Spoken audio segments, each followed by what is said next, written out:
राधे गोविंद भजो राधे भजो राधे गोविंद, राधे गोविंद भजो राधे भजो राधे गोविंद, राधे गोविंद भजो राधे भजो राधे गोविंद।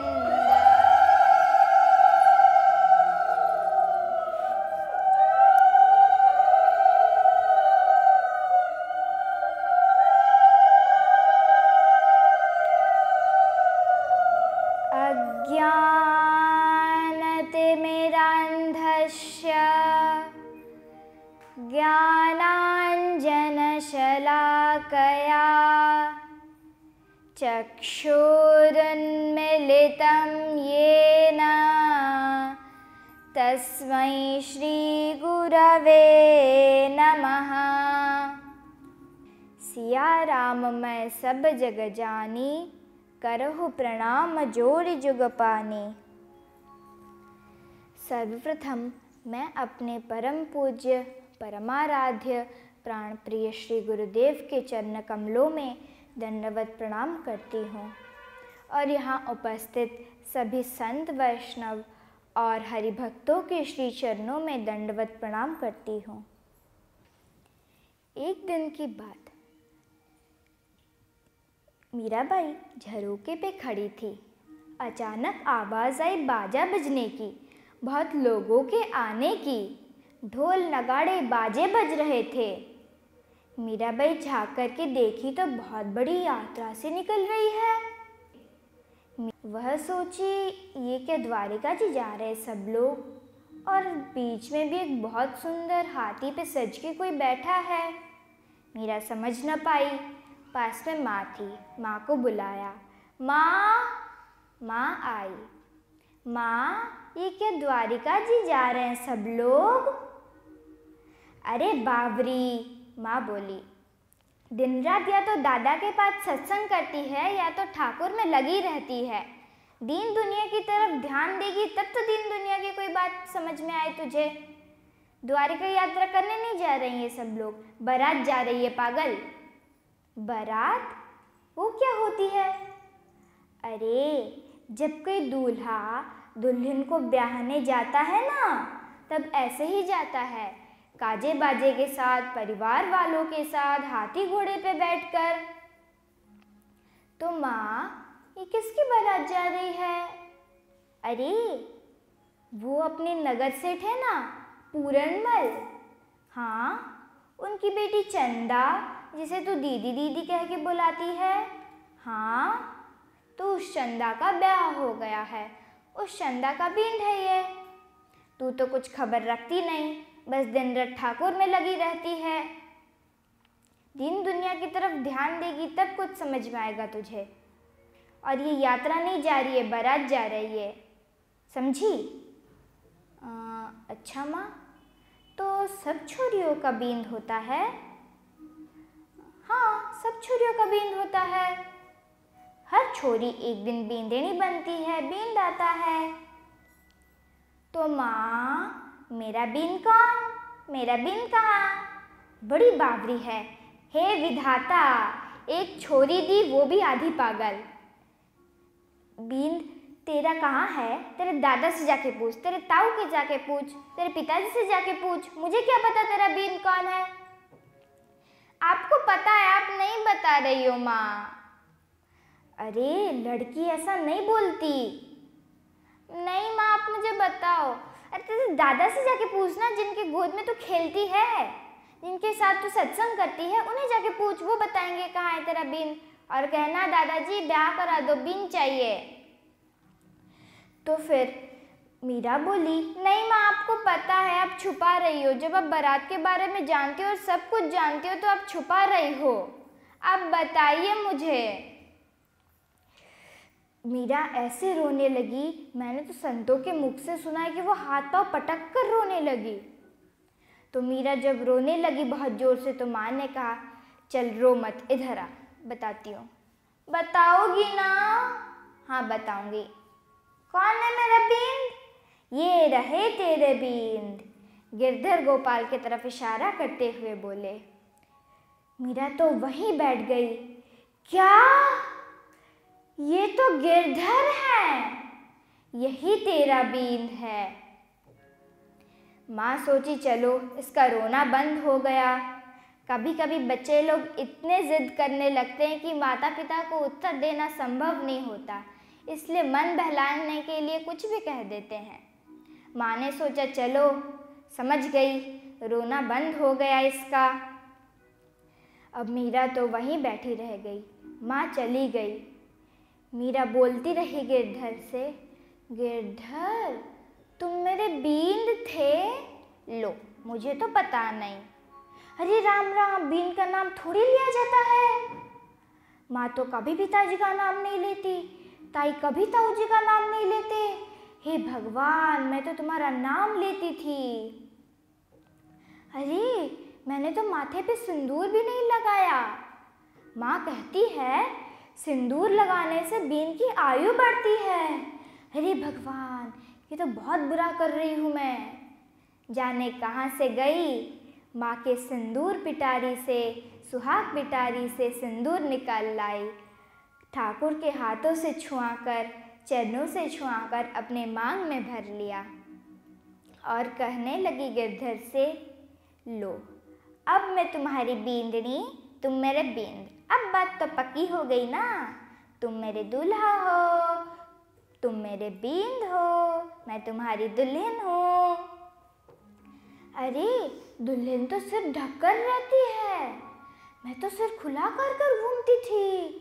हे भगवान, गई लाल चुनरी लाई, सिर ढक लिया। अरे मैं तो बार बार दादा से पूछती थी, दादाजी गिरधर मेरे क्या लगते हैं? दादाजी बताते नहीं थे कि जब बड़ी होगी तब समझेगी।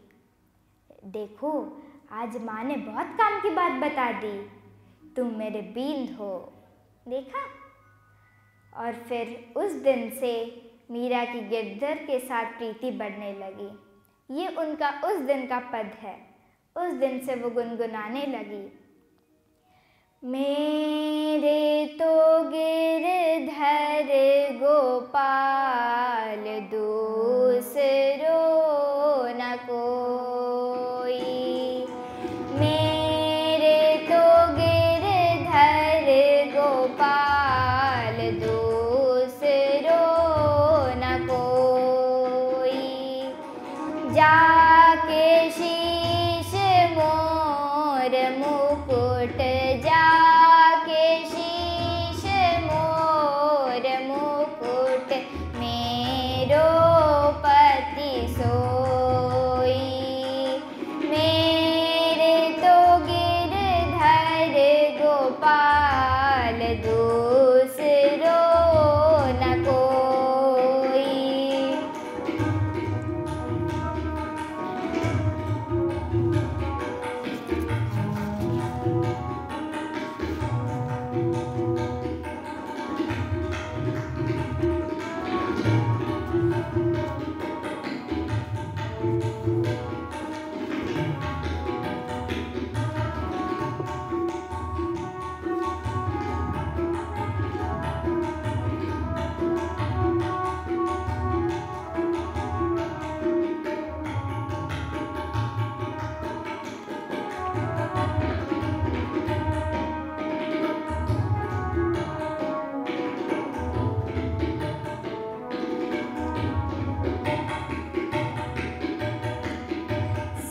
संतन ढिग बैठ बैठ लोक लाज खोई। संतन ढिग बैठ बैठ लोक लाज खोई। चुनरी के किए टूक, चुनरी के किए टूक, ओढ़ली नीलोई। मेरे तो गिरधर गोपाल दूसरो न कोई।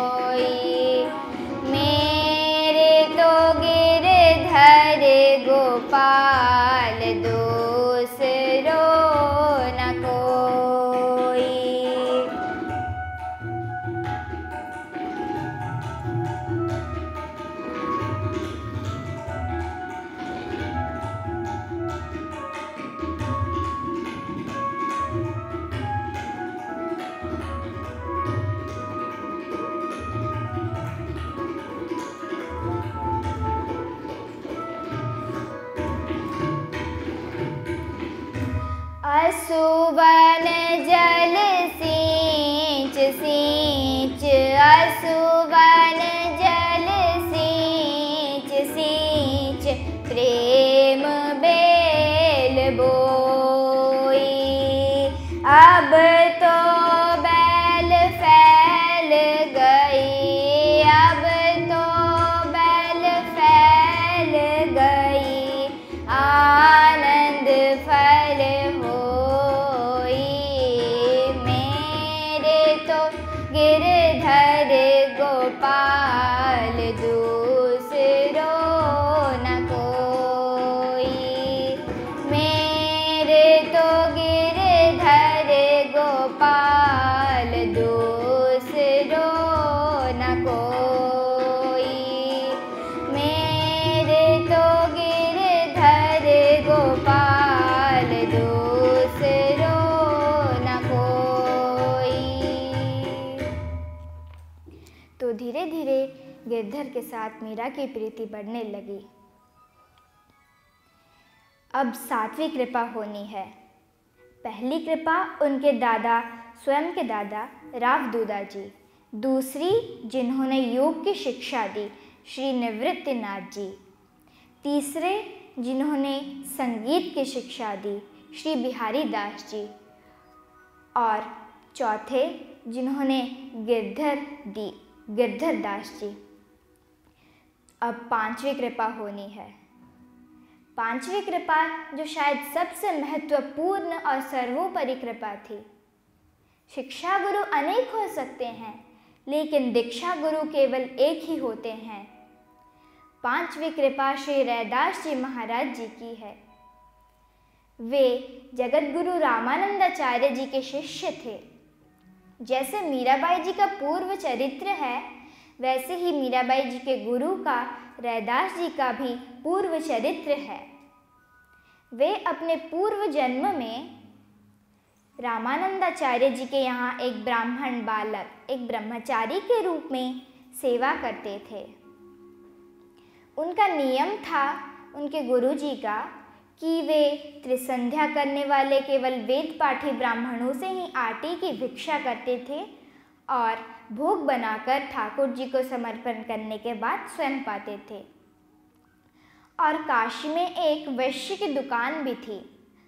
उस वैश्य की दुकान किराने की सामान की थी। जब भी वो ब्रह्मचारी भिक्षा मांगने जाता था, वो वैश्य उन्हें रोकता था और कहता था, महाराज दाल ले जाइए, आटा ले जाइए, बूरा ले जाइए, घी ले जाइए, मेवा ले जाइए। वो ब्रह्मचारी मना कर देता था कि नहीं, गुरुजी की आज्ञा है कि केवल त्रिसंध्या करने वाले वेद पाठी ब्राह्मणों से ही आटे की भिक्षा लानी है। तो वो मना कर देते थे। एक दिन जोरों की वर्षा प्रारंभ हो गई। जब वो भिक्षा करने निकले तो वो बारिश से बचने के लिए उस वैश्य की दुकान की छाया में आकर खड़े हो गए। तो उस वैश्य ने फिर कहना प्रारंभ किया कि दाल ले जाइए, आटा ले जाइए, घी ले जाइए, बूरा ले जाइए, कच्चा सामान ही तो दे रहा हूँ, कहाँ जाएंगे अभी, इतने बारिश में भूखे रहना पड़ेगा, ले जाइए। ब्रह्मचारी ने सोचा कि ये तो सही बात है, बारिश हो रही है, भूखे रहना पड़ेगा। एक तो ये बात है कि सामने वाला इतना आग्रह कर रहा है तो मना कैसे करूं, तो अभी बारिश भी हो रही, जा नहीं सकते, और दूसरा सामान की ज़रूरत भी है, तो ले लेता हूँ। तो उसने उनके गुरु रामानंदाचार्य की आज्ञा का उल्लंघन करके वो भिक्षा ले लिया। गुरुजी को पता नहीं, वे आए, रसोई बनाए, ठाकुर जी को जब भोग लगाने के लिए दिया। रामानंदाचार्य जी शालिग्राम भगवान जी की पूजा करते थे, उन्हें भोग लगाते थे। तो वे जब उन्हें भोग लगाए तो ठाकुर जी प्रकट नहीं हुए। ठाकुर जी मतलब प्रकट होके भोग आरोपते थे, तो उस दिन वे प्रकट नहीं हुए। तो सोचने लगे कि शायद अन्न में दोष है, इसीलिए ठाकुर जी प्रकट नहीं हुए। तो उन्होंने ब्रह्मचारी को बुलाया। ब्रह्मचारी, आज्ञा गुरुजी। गुरुजी बोले, कहाँ से भिक्षा लाए बेटा? तो ब्रह्मचारी ने सब बता दिया। गुरुजी, ऐसी ऐसी स्थिति थी, वो जो वैश्य दुकानदार था उसने ये मुझे दिया। तो उसने सब कुछ बता दिया। गुरुजी ने सोचा कि वैश्य का अन्न तो निषेध नहीं है, वैश्य का अन्न भी धार्मिक कार्यों में लगता है, तो ठाकुर जी क्यों प्रकट नहीं हुए? तो तुरंत वे ध्यान में बैठ गए, और वे तो त्रिकालज्ञ थे, साक्षात राम जी। तो वे ध्यानस्थ होकर बैठ गए और ध्यान में उन्हें सब कुछ पता चल गया कि ये अन्न उस वैश्य ने नहीं दिया है। काशी में एक चतुर्थ वर्ण का चर्मकार रहता था, रघु था नाम उसका, उसने ये भेजा था। तो गुरुजी को सब पता चल गया कि इसने अपनी किसी गृह बाधा शांति के लिए दिया था ये। उसे किसी ने बताया था कि संतान नहीं हो रही तो गुरुजी के यहाँ पर कोई अगर प्रसाद दे दोगे तुम, तो तुम्हारा दिया हुआ कोई सामान गुरुजी के प्रसाद में पहुँच जाएगा, तो तुम्हारी जिस संतान के कारण नहीं हो रही संतान, जिस दुख के कारण या फिर जिस बाधा के कारण, वो निवृत्त हो जाएगा और तुम्हारी संतान हो जाएगी। तो गुरुजी को तो वो सीधे देने से रहा, गुरुजी लेंगे नहीं। तो उसने उस वैश्य को कहा, और उस वैश्य को ये भी कहा कि दुगना पैसा दूंगा पर सामान पहुंच जाना चाहिए। वो जो था वो बहुत धनवान था, रघु चर्मकार। तो उसने कहा कि सामान पहुंचा दो, मैं तुम्हें दुगने पैसे दूंगा। तो गुरुजी को सब पता चल गया कि अगर वो चर्मकार वैष्णव हो, साधक हो, तो उसका अन्न भी निषेध नहीं। शबरी जी चतुर्थ वर्ण की थी पर भक्त थी, इसलिए भगवान स्वयं भोग लगाते थे। पर वो जो रघु चर्मकार था वो ना तो भक्त था, न साधक था, न वैष्णव था। उसने तो अपनी किसी टोटकी को पूरा करने के लिए या फिर अपने किसी गृह बाधा शांति के लिए ये मुझ तक भेजा था। तो इसीलिए भगवान साक्षात भगवान प्रकट नहीं हुए।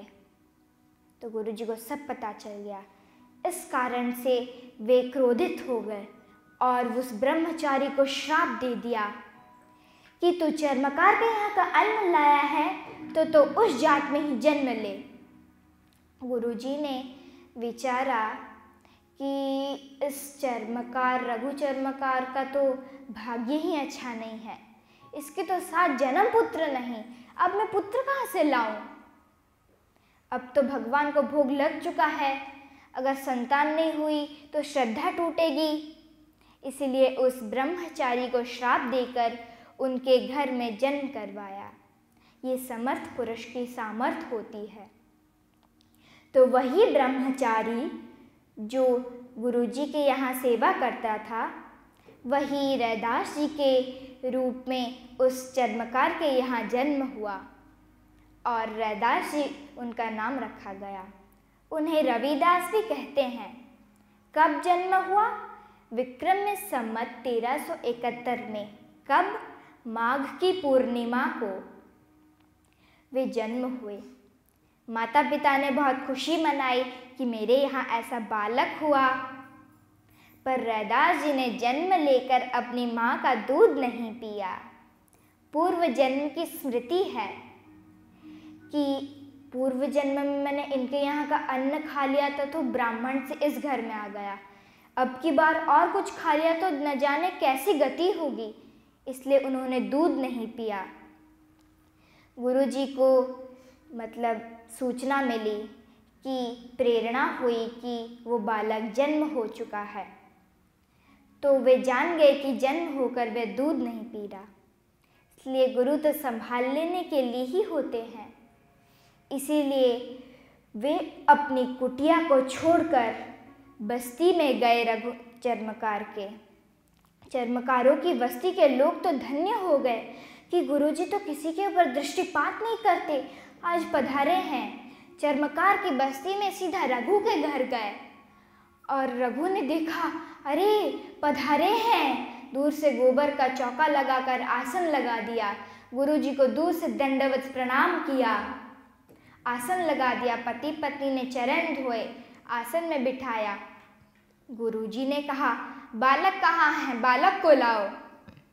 रघु ने कहा, गुरुजी आपकी कृपा से संतान तो हो गई, पुत्र तो हो गया, लेकिन दूध नहीं पीता, छोटा सा बच्चा है, कैसे जिएगा। गुरुजी ने कहा, मंत्र सुनाऊंगा तब जाकर दूध पिएगा, और मंत्र अकेले में काम करेगा, मुझे अकेले में छोड़ो। माता पिता को किनारे कर दिया, छोटे से रैदास जी को गोद में लिया। तो छोटे से रैदास जी बोलने लगे, गुरुजी अपराध हो गया।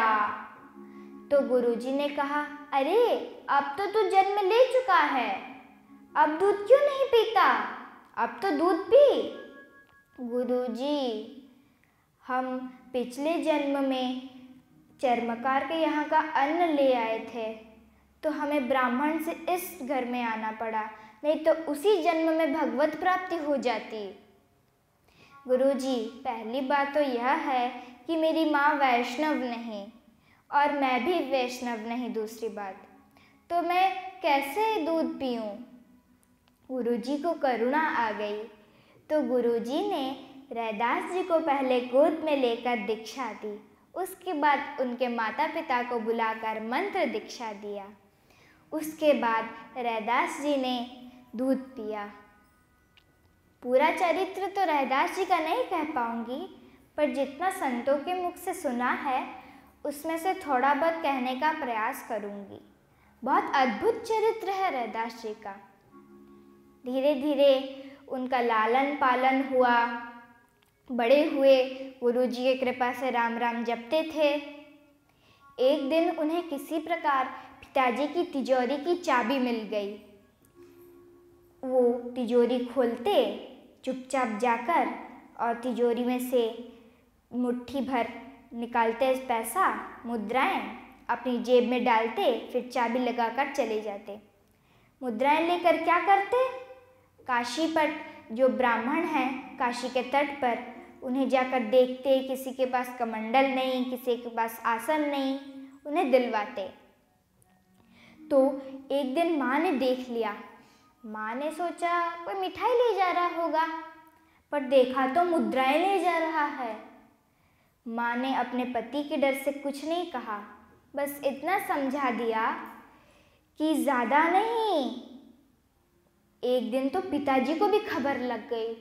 पिताजी ने रैदास जी को पकड़ लिया और कहा, इतना धन का क्या करेगा।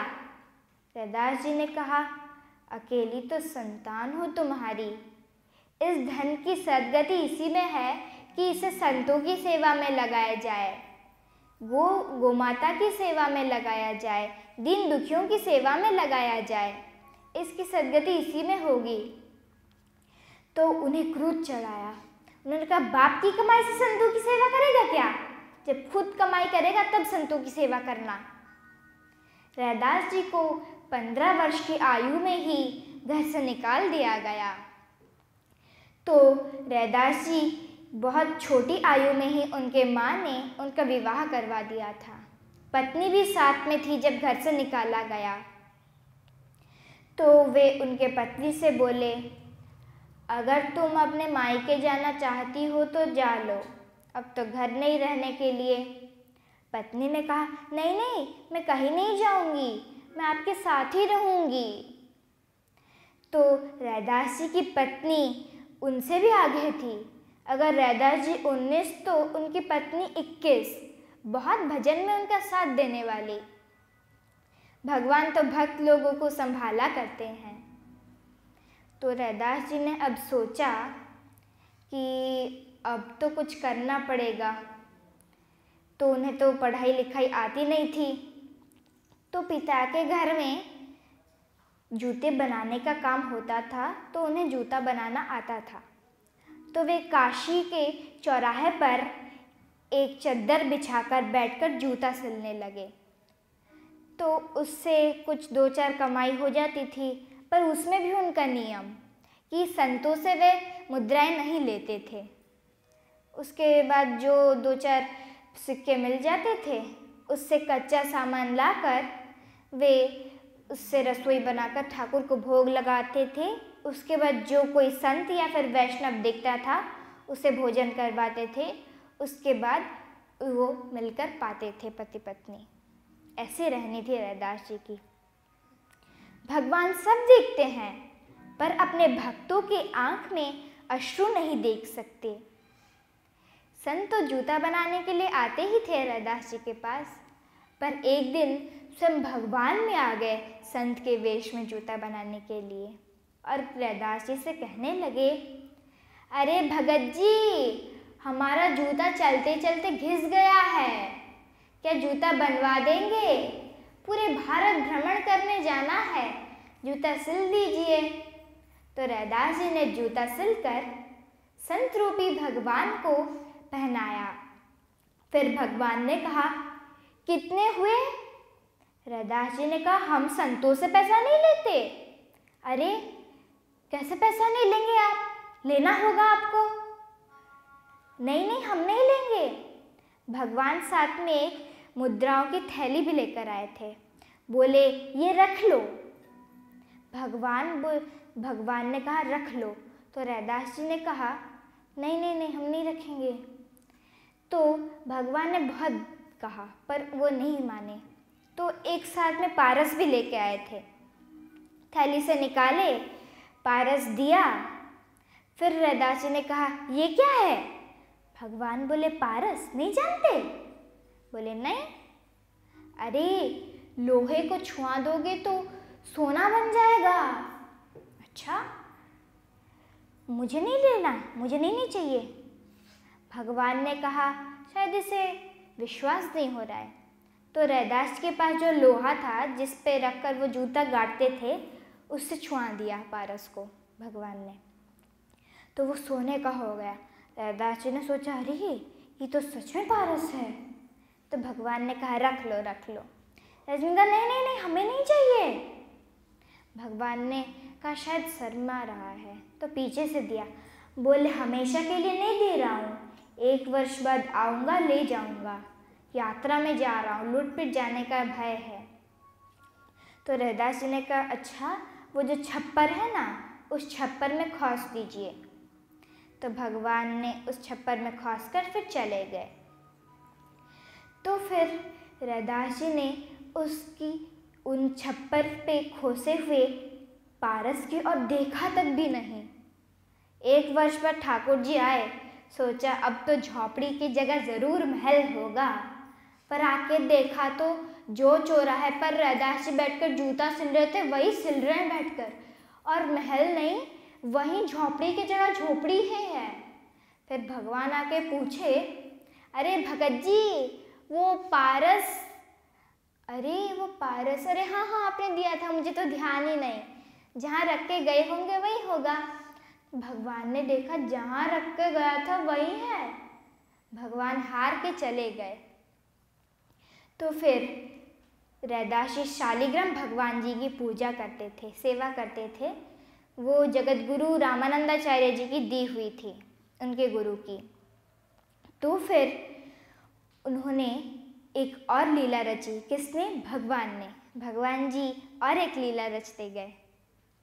और फिर रैदास जी जब सुबह सुबह शालिग्राम जी को पूजा करने के लिए गए तो देखा 5 सोने के सिक्के हैं वहाँ पर।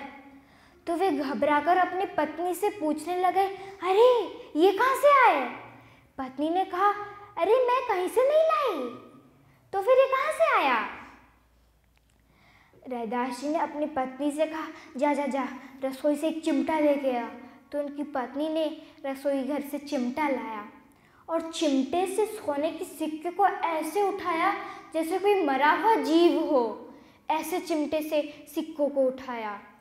सिक्कों को उठाकर चिमटे के साथ गंगा जी में विसर्जित कर दिया।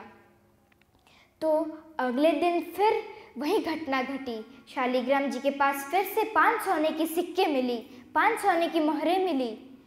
तो उन्होंने अपनी पत्नी से कहा, अरे जो माया से निकालने वाले थे वही माया में डाल रहे हैं। मुझे तो डर लग रहा है कहीं इस मुद्रा के मोह में कभी मेरा भजन न छूट जाए। मैं तो सोच रहा हूँ कि शालिग्राम जी के साथ साथ इस मुद्राओं के साथ साथ शालिग्राम जी को भी विसर्जित कर दूँ गंगा में। तो वे जब शालिग्राम जी को उठाकर गंगा जी में विसर्जित करने के लिए निकले तो शालिग्राम जी से भगवान प्रकट हो गए और कहने लगे, अरे एक बार तो मुझसे हार जा, एक बार तो मुझे जीत जाने दे मेरे बाप। अरे जो शालिग्राम से सोने की मोहरें निकल रही थी वो मेरी ही कारीगरी थी। जो जूता बनवाने के लिए संत आए थे, सोने के सिक्के दे रहे थे, पारस दे रहे थे, वो मैं ही था। ठाकुर, रैदास जी ने कहा, ठाकुर तुम ऐसा क्यों करते हो? भगवान ने कहा, अरे मुझसे तुम्हारी दुख देखी नहीं जाती, तुम्हारी पीड़ा मुझसे देखी नहीं जाती। दिन भर तुम धूप में बैठकर जूता सिलते हो, मुझे दुख होता है। तो रैदास जी ने कहा, अरे आपको दुख क्यों होता है? अरे तुम जूता सिलते हो ना दिन भर बैठकर धूप में। अरे ठाकुर तुम मुझे निर्धन क्यों समझते हो? मैं तो तुम्हारे नाम से धनी हूँ, तुम्हारे नाम से धनवान हूँ और मुझे जूता सिलने में कोई दिक्कत नहीं होती, मुझे खुशी मिलती है। दिन भर तमाम साधु संतों के दर्शन हो जाते हैं मुझे, और तुम्हें पता नहीं मुझे कितना आनंद आता है जब मैं संतों की जूती बनवाता हूँ। अरे मुझे तो ऐसा लगता है ठाकुर कि मैं मेरी चमड़ी उतार कर संतों की जूती बनवा दूँ। तुलसीदास जी भी कहते हैं, तुलसीदास जी का दोहा है कि तुलसीदास जी ने भी कहा था कि मैं अपनी चमड़ी उतार कर, रैदास जी ने कहा भगवान को कि मैं अपनी चमड़ी उतार कर संतों के लिए जूता बनवा सकता हूँ, संतों की पगतरी बना सकता हूँ। उस दिन से ठाकुर जी रैदास जी के साथ साथ रहते थे। रैदास जी ठाकुर जी से कहे, ठाकुर मुझे जूता बनवाने दो, मुझे कोई दिक्कत नहीं होती। तो ठाकुर जी ने कहा, अब मैं आपकी एक भी बात नहीं सुनूंगा, मैं आपके रहने खाने की व्यवस्था करूंगा, आपके लिए महल बनाऊंगा। तो ठाकुर ने एक सेठ के वेश में काशी में एक बहुत बड़ी ज़मीन खरीदी, तो उस ज़मीन में महल बनवा दिया और रैदास जी से कहा, लीजिए अब आप इसमें रहिए। रैदास जी ने कहा, प्रभु आपने इसमें संत निवास बनवाया कि नहीं बनवाया, गौशाला बनवाई कि नहीं बनवाई? भगवान ने कहा, वो तो नहीं बनवाई मैंने, जब तक संत निवास, गौशाला, अतिथि सत्कार व्यवस्था नहीं होगी तब तक मैं नहीं जाऊंगा। ठीक है, ठाकुर जी ने वो सब भी बनाया। तो बनाने के बाद रैदास जी जाकर वहीं पर रहने लगे। और ठाकुर एक और शर्त, न क्या, मैं महल में रहूं पर मैं जूता बनाने का काम नहीं छोड़ूंगा। ठाकुर जी बोले, सब खत्म हो गया, अब क्या लाभ? ठाकुर ने कहा, अरे तुम जूता क्यों बनवाओगे, मैंने तो तुम्हारे रहने खाने की व्यवस्था भी करवा दी है। अरे ठाकुर मुझे जूता बनवाने में बहुत अच्छा लगता है जब मैं संतों की जूती बनवाता हूँ। ठाकुर ने कहा, ठीक है। उस दिन से रैदास जी खूब संतों की सेवा करते थे। एक दिन काशी के ब्राह्मण रैदास जी से नाराज हो गए और रैदास जी से कहा, अरे रैदास, हम संतों ने, हम ब्राह्मणों ने क्या पाप किया है जो हम ब्राह्मणों की सेवा नहीं करता? तू संतों को बुलाकर भोजन करवाता है, हमें बुलाकर भोजन नहीं करवाता, क्या हमने क्या पाप किया है? तो रैदास जी ने कहा, अरे मैं तो चर्मकार हूँ, आप मेरे घर आएंगे या नहीं, इसलिए अगर आप मेरे घर आएंगे, प्रसाद पाएंगे तो मेरे बड़े भाग्य मेरे। अरे तू हमें बुलाता नहीं है भोजन करवाने के लिए, हमें नहीं करना, हम तुम्हारी सारी संपत्ति राजा के हवाले कर देंगे, रात रात में धनवान बन गए तू। उन्होंने कहा, अरे ये सब तो प्रभु ने दिया है, मैंने कुछ नहीं किया, हम तेरी सारी संपत्ति लेके राजा के हवाले कर देंगे। तो राजा के पास जाकर बोले, राजा वो जो रैदास है ना, वो रात रात लक्षपति बन गया, करोड़पति बन गया। अच्छा, और वो भजन कीर्तन भी करता है, उसे भजन कीर्तन करने का कोई अधिकार नहीं है। ये भजन कीर्तन सत्संग हम ब्राह्मणों का अधिकार है, उसको किसने अधिकार दिया? तो राजा ने कुछ सैनिकों को भिजवाकर रैदास जी को बुलाया और कहा, अरे रैदास, ये ब्राह्मण लोग क्या कह रहे हैं? तुम सत्संग भजन कीर्तन करते हो? अरे आपने तो चतुर्थ वर्ण में जन्म लिया है, आपको यह अधिकार नहीं है भजन कीर्तन करने का, यह तो संतों का अधिकार है। रैदास जी ने कहा, राजन, भजन कीर्तन करने का सबको समान अधिकार है, सबके पास समान बराबर के अधिकार है भजन कीर्तन करने का, उसमें कोई ऊंच नीच नहीं है। जो हरि को भजे सो हरि का होई। अरे अगर हम सब भी हरि को भजेंगे तो हम सब भी हरि का ही हो जाएंगे ना। अरे ये झूठ बोलता है, इसे अधिकार नहीं है भजन कीर्तन करने का।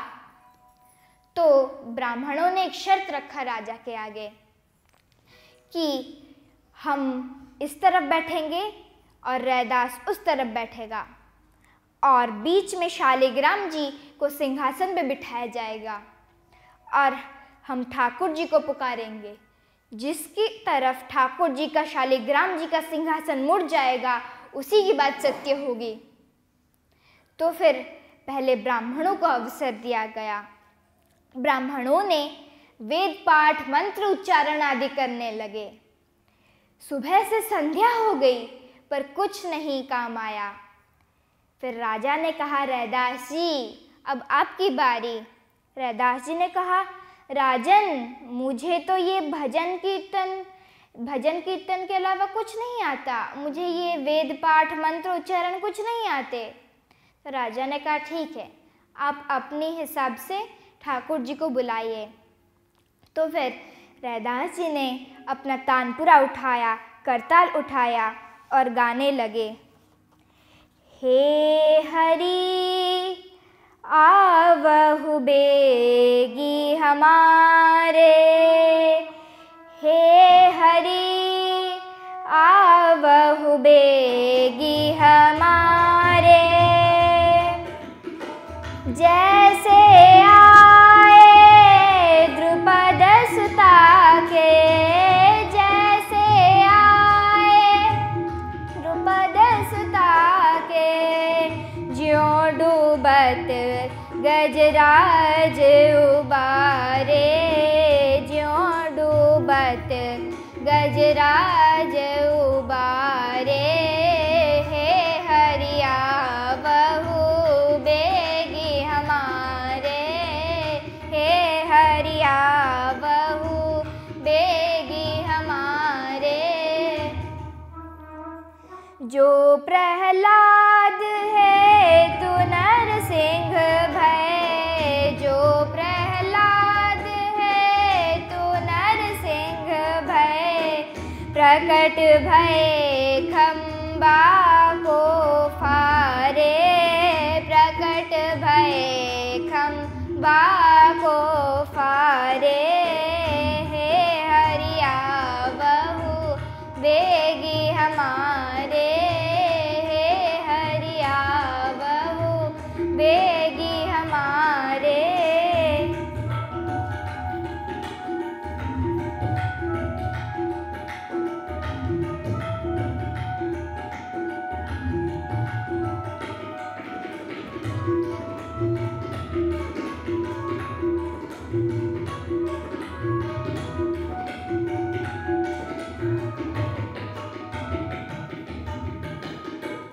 पत राखो रे दास पतित की, पत राखो रे दास पतित की, सुनिए दशरथ राज दुलारे, सुनिए दशरथ राज दुलारे, हे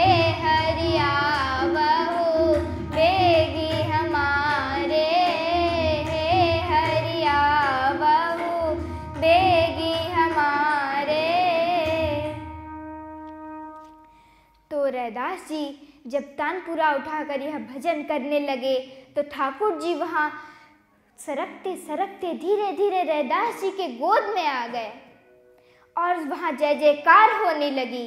सब लोगों ने जय जयकार करने लगे। राजा तो देखता रह गया, ब्राह्मण लोग तो देखते रह गए। राजा ने रैदास जी को लाकर सिंहासन के ऊपर बिठाया, चरण धुलाए, क्षमा मांगी। हे रैदास जी, मुझे क्षमा कर दीजिए, मैं आपको पहचान न सकी, जान न पाया। मैं तो इन ब्राह्मणों के घमंड में आकर आपसे ऐसे व्यवहार किया, आप मुझे कृपया क्षमा कर दीजिए। तो रैदास जी ने कहा, राजन, सबको अधिकार है भक्ति करने का, सबको अधिकार है भजन करने का। अरे राजन, यह ब्राह्मण नहीं है, इसे भजन सत्संग करने का तो अधिकार नहीं है। रैदास जी ने कहा, अरे ब्राह्मणों, मैं तो सिर्फ भजन कीर्तन सत्संग करता हूँ, कोई कर्मकांड नहीं करता, आप इसमें भी रोकते हैं मुझे। अरे रैदास, तुम्हें अधिकार नहीं है, तुम ब्राह्मण नहीं हो। रैदास जी ने कहा, हे ब्राह्मणों, अगर आप मुझे बार बार ब्राह्मण होने का उल्हाना देते हैं तो आप सुन लीजिए कि मैं पिछले 7 जन्मों से ब्राह्मण होता आ रहा हूँ।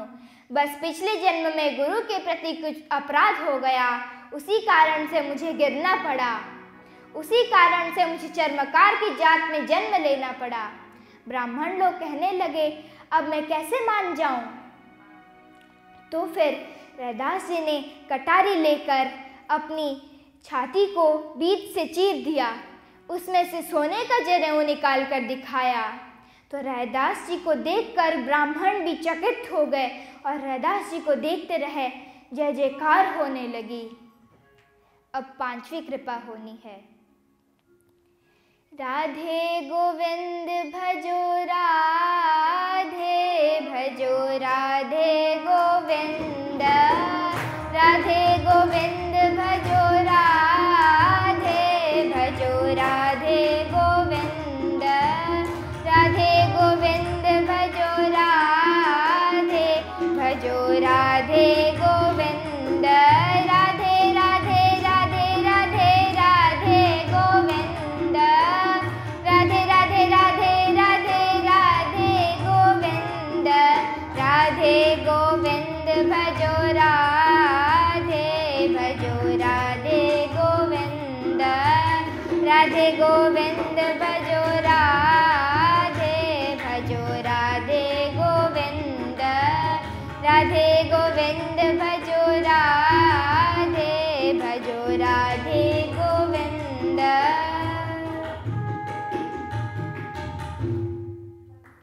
अब 5वीं कृपा होनी है। मीराबाई दादाजी से पूछती है, दादाजी, ये इतने संत निवास मंदिर सजाए क्यों जा रहे हैं? वो सोच रही है और दादाजी के पास दौड़ती दौड़ती आई और बोली, दादाजी, ये सब ऐसा सजाए क्यों जा रहा है? दादाजी ने कहा, बेटी, अगले दिन गुरु पूर्णिमा है, इसीलिए सब संत महल, संत निवास, मंदिर सजाए जा रहे हैं। गुरु पूर्णिमा में क्या होता है? बेटी, शरद की पूर्णिमा को गुरु पूर्णिमा, एक गुरु पूर्णिमा, गुरुओं की पूजा की जाती है। वैष्णव लोग अपने गुरुओं की पूजा करते हैं, तो सारे भक्त लोग अपने गुरु की पूजा करते हैं, उनसे आशीर्वाद लेते हैं। तो दादाजी, मेरे गुरुजी कौन हैं? बेटी, वो निवृत्तिनाथ जी, वो बिहारी दास जी, वो सब तो तेरे गुरु ही है। नहीं नहीं, आप तो कहते हैं गुरु कंठी देते हैं, दीक्षा देते हैं, पर वे सब ने तो मुझे शिक्षा दी है, दीक्षा नहीं दी। बेटी, वो सब तो तेरे गुरु ही है। नहीं नहीं दादाजी। वे अपने गिरधर के पास आकर अपने गिरधर के चरणों में बैठकर रोने लगी और कहने लगी, कब मुझे मेरे प्रभु मुझ पर कृपा करेंगे? कब मुझे योग्य जानकर प्रभु मुझे मेरे सद्गुरु से मिलाएंगे? कब मेरा भाग्य जगेगा? कब मुझे सुयोग्य पाकर प्रभु मेरे सद्गुरु से मुझे मिलाएंगे? अब मीरा रोते रोते रात भर बीत गई।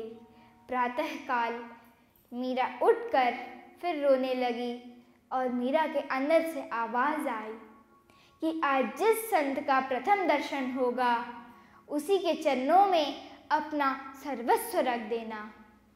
मीरा के गुरु को पाने की इच्छा, श्रद्धा उसकी प्यास बनकर झलक पड़ी और फिर वो रोते रोते कीर्तन करने लगी। सुबह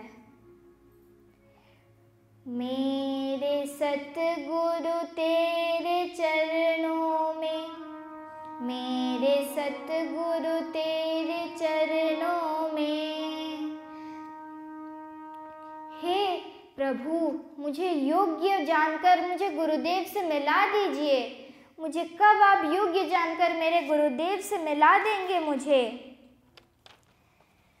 पाया पाया पाया मैंने पूर्ण सद्गुरु पाया, पाया पाया पाया मैंने पूर्ण सद्गुरु पाया, पाया पाया पाया मैंने पूर्ण सद्गुरु पाया। बिछड़ा आन मिलाया मैंने पूर्ण सद्गुरु पाया, बिछड़ा आन मिलाया मैंने पूर्ण सद्गुरु पाया। और फिर से गाने लगी। मोहे लागी लगन गुरु चरणन की, मोहे लागी लगन गुरु चरणन की, मोहे लागी लगन गुरु चरणन की, मोहे लागी लगन गुरु चरणन की। गुरु बिना मोहे कछु ना सुहावे, गुरु बिना मोहे कछु ना सुहावे। जग माया सब सपनन की, जग माया सब सपनन की। मोहे लागी लगन गुरु चरणन की, मोहे लागी लगन गुरु चरणन की।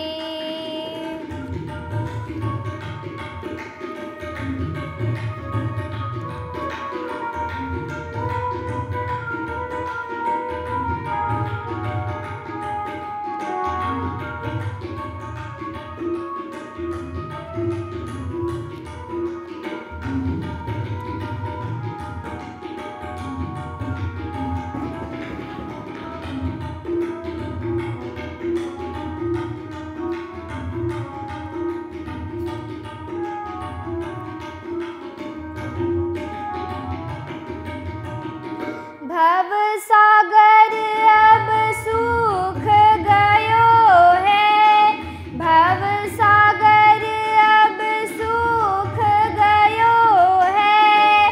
फिक्र नहीं मोहे तरनन की, फिक्र नहीं मोहे तरनन की। मोहे लागी लगन गुरु चरणन की, मोहे लागी लगन गुरु चरणन की।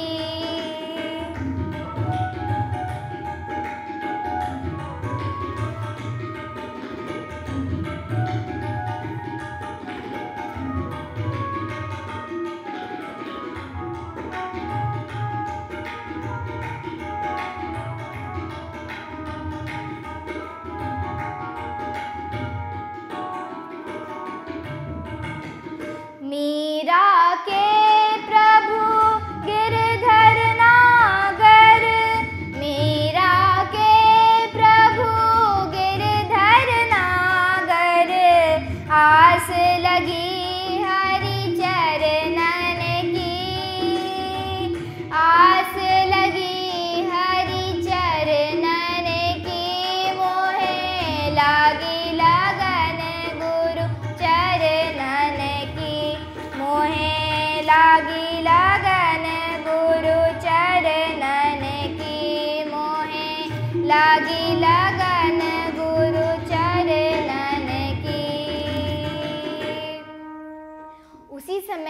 दरवाजे से तानपुरे की आवाज़ आई। रैदास जी कीर्तन करते करते आ रहे थे। मीराबाई को उससे पहले सूचना मिली थी, मतलब मन से आवाज़ आई थी अंदर से कि आज जिस संत का प्रथम दर्शन होगा उसे ही अपना सद्गुरु स्वीकार कर लेना। तो दरवाजे से पहले रैदास जी की आवाज़ आई। तानपुरा बजाते बजाते भजन करते हुए आ रहे थे। जैसे चुंबक की ओर लोहा खींचते हैं, ऐसे ही मीराबाई के और रैदास जी खींचते हुए चले आ रहे थे। रोती हुई मीरा को उठाया। मीरा गुरुदेव के मतलब रैदास जी के चरणों में गिर पड़ी और गुरुदेव से प्रार्थना करने लगी। गुरुदेव के अंदर उसे साक्षात रामकृष्ण का दर्शन होने लगा और वो गाने लगी, पाया पाया पाया मैंने पूर्ण सद्गुरु पाया, पाया पाया पाया मैंने पूर्ण सद्गुरु पाया, पाया पाया पाया मैंने पूर्ण सद्गुरु पाया, बिछड़ा न मिलाया मैंने पूर्ण सद्गुरु पाया, बिछड़ा न मिलाया मैंने पूर्ण सद्गुरु पाया, जीवन धन्य बनाया मैंने पूर्ण सद्गुरु पाया, जीवन धन्य बनाया मैंने पूर्ण सद्गुरु पाया, अलग अनंत गुण गाया मैंने पूर्ण सद्गुरु पाया, अलग अनंत गुण गाया मैंने पूर्ण सद्गुरु पाया, सफल भई है काया मैंने पूर्ण सद्गुरु पाया, सफल भई है काया मैंने पूर्ण सद्गुरु पाया, मेरा मन हर्षाया मैंने पूर्ण सद्गुरु पाया, मेरा मन हर्षाया मैंने पूर्ण सद्गुरु पाया, पाया पाया पाया मैंने पूर्ण सद्गुरु पाया, पाया पाया पाया मैंने पूर्ण सद्गुरु पाया। रैदास जी के चरणों में सिर रख दिया। सिर रखकर गुरुदेव से प्रार्थना करने लगी। गुरुदेव से प्रेम की और भक्ति की भिक्षा मांगने लगी। गुरुदेव ने मीरा से कहा, बेटी मीरा, तेरे भजन में इतनी ताकत है, इस बूढ़े को काशी से खींच लाया। मीरा गुरुदेव से भिक्षा मांगने लगी तो गुरुदेव ने अपनी कंठी मीरा की झोली में डाल दिया। मीरा की झोली में अपनी जपी हुई माला भी डाल दी। बंधुओं, अपनी जीवन की सारी पूंजी अपने माला में ही होती है, अपनी माला में ही होती है। तो गुरुदेव ने उनकी माला मीरा की झोली में डाल दी और कहा, बेटी, जीवन भर इस तानपुरे से मैंने ठाकुर को रिझाया है। तो वो तानपुरा भी मीराबाई ने अपने गुरुदेव से पाई थी। आप जो मीराबाई के चित्र में तानपुरा देखते हो, वो उन्होंने बाजार से नहीं ली थी, वो उनके गुरुजी की दी हुई थी। तो मीरा उस तानपुरे को उठाकर पकड़ी और फिर उसके गुरुदेव ने उनके कानों में मंत्र दी। मंत्र पाने के बाद वो तानपुरा उठाकर कीर्तन करने लगी। पायोरी मैंने राम रतन धन पायो, पायोरी मैंने राम रतन धन पायो, पायोरी मैंने राम रतन धन पायो, पायोरी मैंने राम रतन धन पायो, वस्तु अमालिक दी मेरे सद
सत्य की नाव केवटी असत गुरु, सत्य की नाव केवटी असत गुरु, भव सागर तर आयो पायो री मैंने।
हर्ष हर्ष यश गायो पायो री मैंने।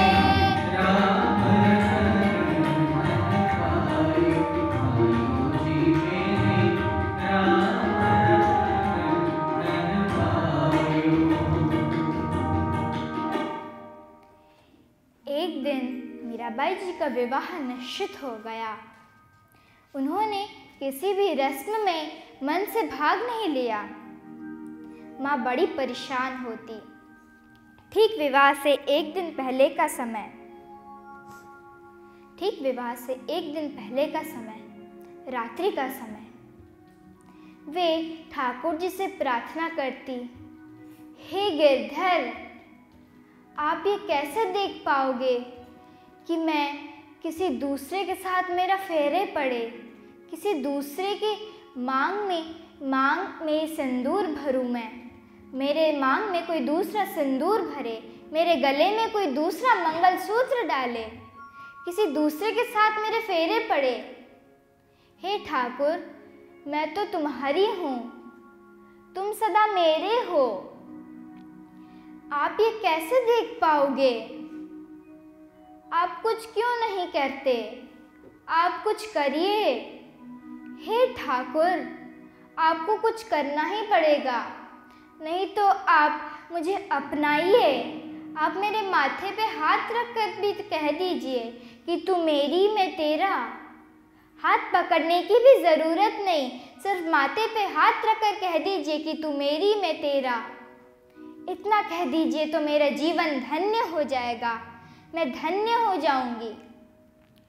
मैं रुक्मिणी सत्यभामा उनकी बराबरी नहीं करना चाहती हूँ, मुझे तो बस आपके चरणों की दासी बनना है।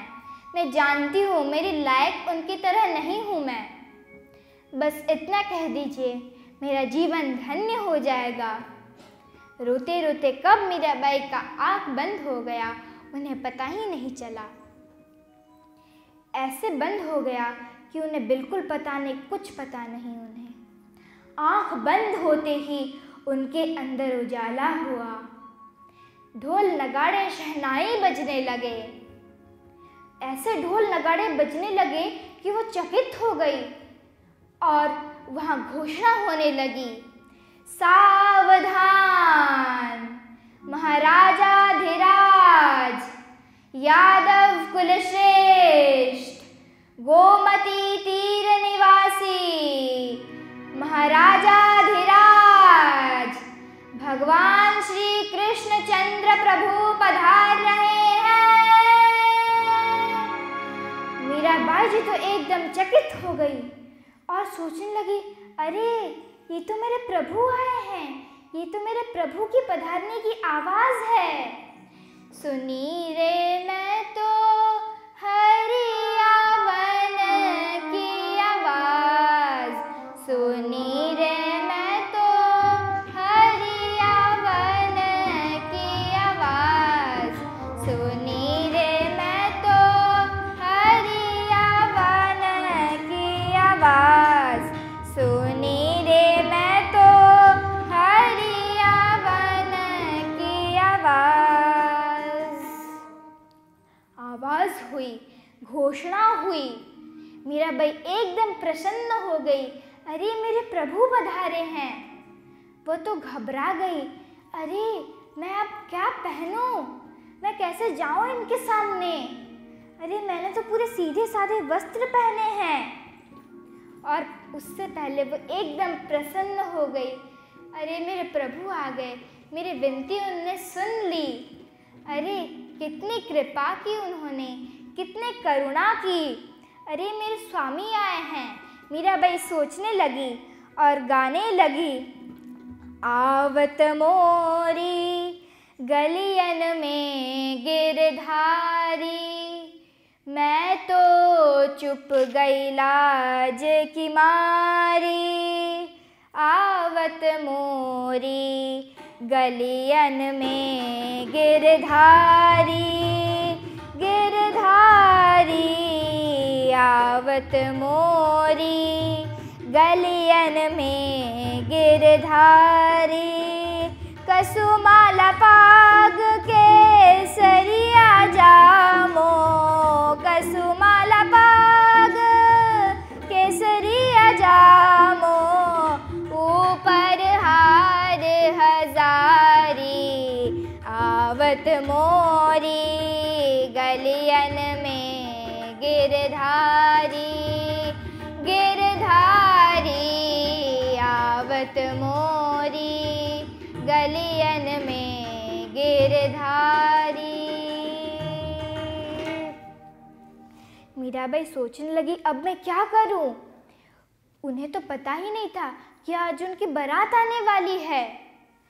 घर वालों को अगर पता होता है अभी बारात आने वाली है, अगर कुछ समय पहले आ जाती है तो कितने घबरा जाते हैं। पर इधर तो दुल्हन को भी पता नहीं कि मेरी बारात आने वाली है। वो सोचने लगी, अब मैं क्या पहन के जाऊं इनके सामने, मैं कैसे जाऊं इनके सामने। इतने देर में कुछ दरबारी, कुछ सखियां आई वस्त्र लेके। तो वस्त्र मीराबाई जी के सामने रखा तो मीराबाई जी ने कहा, ये क्या है। न प्रभु ने आपके लिए वस्त्र भेजा है। विवाह के दिन दूल्हा के घर से दुल्हन के लिए वस्त्र आते हैं। तो मीराबाई जी के लिए द्वारिकाधीश वस्त्र लेके आए थे। आप कल्पना कीजिए, द्वारिकाधीश जो वस्त्र लाए होंगे वो कितना दिव्य होगा, कितना अलौकिक होगा वो वस्त्र। तो मीराबाई जी ने वो वस्त्र धारण किया। सखियों ने तुरंत मीराबाई जी को आभूषण पहनाए, हाथों का श्रृंगार किया और मीराबाई जी को लेकर द्वारिकाधीश के बगल में बिठा दिया गया। द्वारिकाधीश पहले से विराजमान, मीराबाई जी को समझ में नहीं आया। बड़े बड़े ब्राह्मण मंत्र उच्चारण करने लगे, वेद पाठ करने लगे। समय आया, प्रसंग आया, मीराबाई के हाथ पर हल्दी लगाई गई, ठाकुर जी के हाथों में हल्दी लगाया गया, फेरे पड़े। मीराबाई ने गिरधर मतलब भगवान के गले में हार पहनाया, ठाकुर जी ने उन्हें आलिंगन दिया। मीराबाई तो एकदम गदगद हो गए और उतने में उनकी आंख खुली तो देखा कुछ भी नहीं है। न बाराती है, न मंडप है, न वेदी है, न ब्राह्मण है, न सखियां हैं, न दरबारी है, कुछ भी नहीं है। है तो सिर्फ मीराबाई के शरीर पर वही वस्त्र जो द्वारिकाधीश लाए थे, वही आभूषण पहने हुए।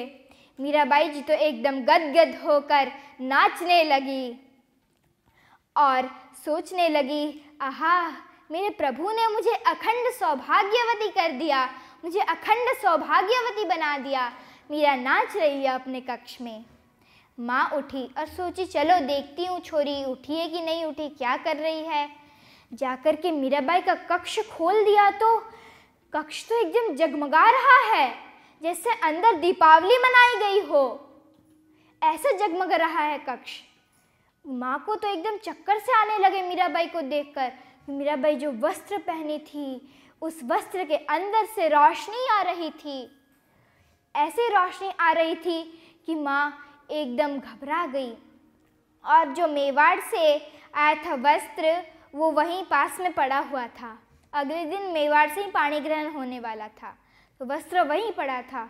मीराबाई की माँ सोचने लगी, अरे तेरे हाथ पे हल्दी किसने लगाया? अगर उन मेवाड़ी सिसोदियों को पता चल गया तो वो तो खून की नदियाँ बहा देंगे मेवाड़ में। अब मैं यहाँ किसको मुँह दिखाऊं, किसको क्या बोलूं, कहाँ जाऊं? अरे बेटी, ये वस्त्र कहाँ से लाई तू? माँ, जिसके साथ तूने कई साल पहले मेरा विवाह पक्का कर दिया था, उसने आज रस्म पूरी की। उसने आज मेरे साथ पाणी ग्रहण किया। उसका और मेरा आज पाणी ग्रहण हुआ है। उसके बाद माँ बोली, जल्दी जल्दी तैयार हो जा। अरे मैं अगर क्या करूं? अगर पंडित जी विवाह मंडप में तेरा हाथ दिखाने के लिए बोलेंगे, पंडित जी अगर तेरे हाथों में पहले से ही हल्दी देखेंगे तो हाँ, वो भोजराज, मेवाड़ राजकुमार भोजराज, वो तो क्रोध से भर जाएंगे। मुझे डर लग रहा है, कहीं तलवार निकाल कर क्रोध से तुम्हारा सिर न काट दे, मुझे डर लग रहा है। अरे बेटी, ये तू कहाँ से लाई? ये क्या कर दिया तूने? माँ, मेरा हाथ पकड़ कर अब जहाँ ले जाना है ले जा। मुझे जो मिलना था मुझे मिल गया, मुझे जो पाना था मैंने तो पा लिया। अब तू जहाँ जाएगी मुझे ले जाएगी, मैं वहीं चली जाऊंगी। उसके बाद विवाह का समय आया। वही अद्भुत घटना घटी। वह मीराबाई वही वेश पहनी हुई थी और वही वेश पहने हुए, वही आभूषण पहने हुए मंडप में गई थी। पर मंडप में किसी को वो वेश नहीं दिख रहा था। सबको यह लग रहा था कि मेवाड़ से जो वस्त्र आया है मीराबाई ने वही पहना है। सबको मीराबाई के हाथ गोरे दिख रहे थे, मांग खाली दिख रही थी। वही वेश पहनी हुई थी मीराबाई, पर किसी को नहीं दिख रही थी। माँ की तो एकदम डर से छाती धड़क रही थी। अरे मैं क्या करूँ? हे भगवान, लाज रखिए मेरी।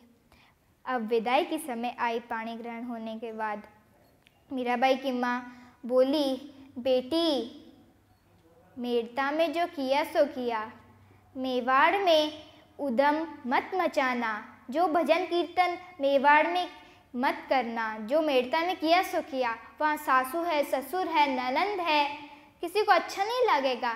सबके साथ कायदे में रहना। मीराबाई उनकी बातों की तरफ ध्यान नहीं दे रही थी। माँ बोली, बेटी, जो था सब दे दिया, अगर कोई बात की कमी रह गई हो तो बता। माँ, जो मांगूंगी वो देगी?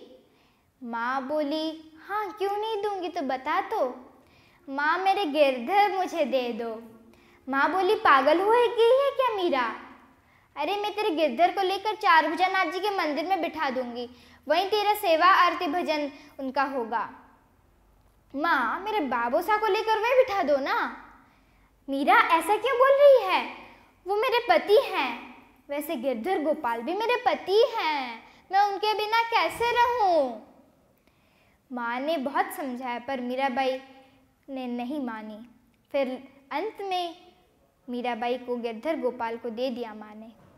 और मीराबाई मेवाड़ से यह गाते गाते गई मेड़ता से, माई मैं तो गिरधर के घर जाऊं, माई मैं तो गिरधर के घर जाऊं, गिरधर मारो साचो प्रीतम, गिरधर मारो साचो प्रीतम, गिरधर मारो साचो प्रीतम, माई मैं तो गिरधर के घर जाऊं। यह कीर्तन करते करते मीराबाई मेवाड़ में पहुंची। ऐसा लग रहा था जैसे भक्ति महारानी हरिनाम संकीर्तन के साथ मेवाड़ में प्रवेश कर रही हो, ऐसा ही लग रहा था। और जब मेवाड़ में उन्होंने प्रवेश किया तो ननंद आई, रास्ता रोका, कुछ मांगा। पर मीराबाई ने सोचा, मैं क्या दूँ इन्हें, तो अपने कंठ से तुलसी की एक कंठी निकालकर उन्हें दिया। तो उनकी ननंद ने कहा, अरे भाभी, मजाक कर रही हो क्या? सोने की जगह मुझे तुलसी का कंठी दे रही हो? ये मजाक नहीं चलेगा। फिर बातचीत हुई, सासू आई, समझा दिया, समझ गई। तो मीराबाई की आरती करने के लिए जब सासू ने आरती थाली लाई तो मीराबाई ने अपनी चुंदी के अंदर से गिरधर को आगे कर दिया। सासू ने कहा, ये क्या है? सासू जी, पूजा के योग्य तो ये हैं, आरती और तिलक के योग्य तो ये हैं। भले मैं आपके घर आई हूँ, पर आरती इनका करो, पूजा इनकी करो, मेरी नहीं। बातचीत हुई। सासू जी का मन तो नहीं था, पर जैसे तैसे गिरधर गोपाल की आरती करके उसके बाद मीराबाई ने अंदर प्रवेश किया। संत लोग पहले मेड़ता होकर जाते थे पुष्कर, पर अब मेवाड़ होकर पुष्कर जाने लगे, क्योंकि उन्हें ऐसा लगता था कि मीरा को देखने से हमारी भक्ति बढ़ेगी। और मेवाड़ में प्रवेश करना राजमहल में इतना संभव तो नहीं था, तो वे बाहर खड़े होकर कीर्तन करते थे। और कीर्तन की ध्वनि जैसे ही मीरा के कानों में पड़ती थी, मीरा दौड़ी चली आती थी, संतों को प्रणाम करके उनके साथ कीर्तन करती थी। ये बात मेवाड़ में किसी को अच्छी नहीं लगी। मेवाड़ में किसी को अच्छी नहीं लगी तो उन्होंने जाकर सब भोजराज को बता दिया। अब भोजराज तो मीराबाई की भक्ति से पहले ही परिचित थे, तो उन्हें कुछ बुरा नहीं लगा। तो सब लोग ऐसे फुसफुसाते रहे, अरे ये कुलकलंकिनी कहाँ से आई मेवाड़ में? मेवाड़ की राजवधू जाके संतों के बीच में कीर्तन भजन कर रही है।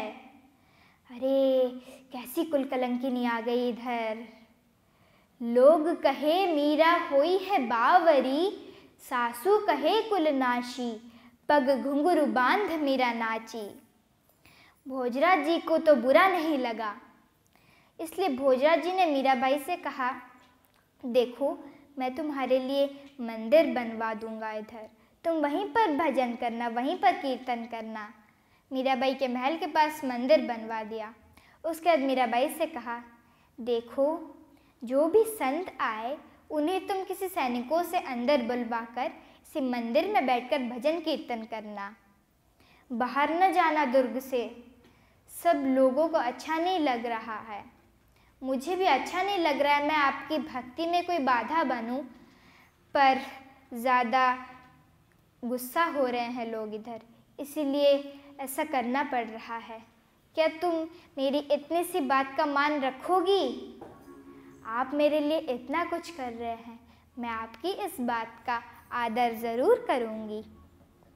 मीरा उस दिन से उस मंदिर में आना जाना करती। मीरा का ज़्यादा समय उसी मंदिर में बीतता था। तो एक दिन उसकी ननंद, उसके देवर सब खड़े थे। भोजराज जी युद्ध में घायल हो गए थे और उससे पहले उनके ससुर जी स्वर्ग चले गए थे, स्वर्गधाम, उनका देहांत हो गया था। तो भोजराज जी जब युद्ध से घायल हो गए थे और आके शैया में थे, तब उन्होंने मीरा से कहा, मीरा मुझे गिरधर का दर्शन कराओगी? मीरा ने एक सच्चे साथी की तरह उनकी सेवा की थी। और एक दिन तो वैद्य जी ने ये भी कह दिया था कि अब ये कुछ समय के मेहमान हैं।